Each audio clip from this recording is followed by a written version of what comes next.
Report!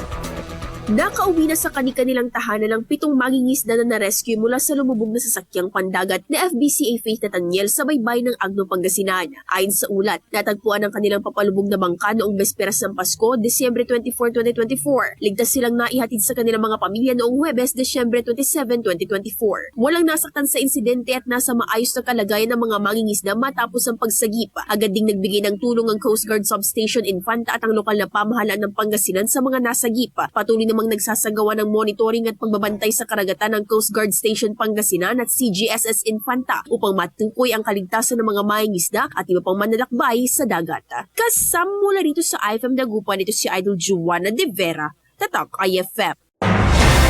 IFM News! IFM News! IFM News!